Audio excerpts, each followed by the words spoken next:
Bu Kenny, sejauh ini sebenarnya kalau dari orang tua sendiri, hambatan apa sih yang dirasakan selama belajar mengajar ini berlangsung secara jarak jauh? Oke, hambatan, saya akan mengatakannya sebagai tantangan lah ya. Kalau hambatan tuh kayaknya udah pasti negatif gitu.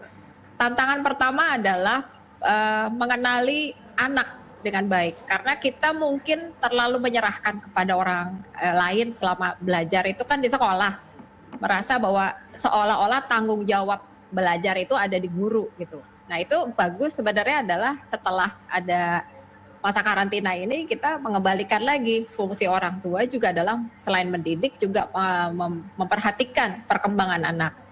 Jadi kurikulum 2013 itu menurut saya jadinya adalah sangat bisa dipahami sebagai kompetensi apa yang sudah anak kita raih gitu. Ada baiknya juga kita bukan hanya berpatok pada nilai, sehingga apa yang diamanatkan oleh kurikulum yang 2013 itu bukan hanya dilakukan guru tetapi juga oleh orang tua.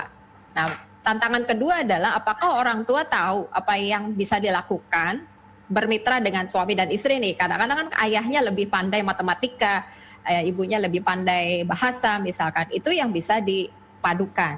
Ya. Kadang-kadang anak sekarang juga punya preferensi. Dia ingin belajar melalui audiovisual dibandingkan buku teksnya. Nah, itu yang biasanya dieksplor oleh orang-orang yang punya anak homeschool misalkan, belajar di rumah dengan orang tua. Ini adalah tantangan baru, tapi bukan berarti jelek. Buat saya sendiri adalah, saya baru tahu anak saya itu bisa dalam satu layar itu bisa browsing 6 layar dan melakukan 2 task sekaligus gitu, 2 tugas gitu.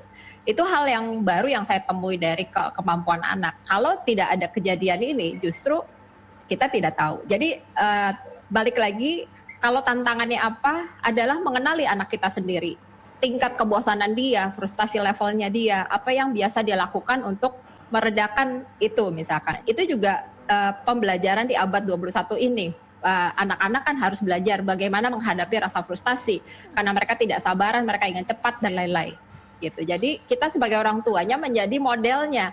Bagaimana belajar di rumah, disiplin dengan ada waktu walaupun waktunya panjang. Gitu. Baik.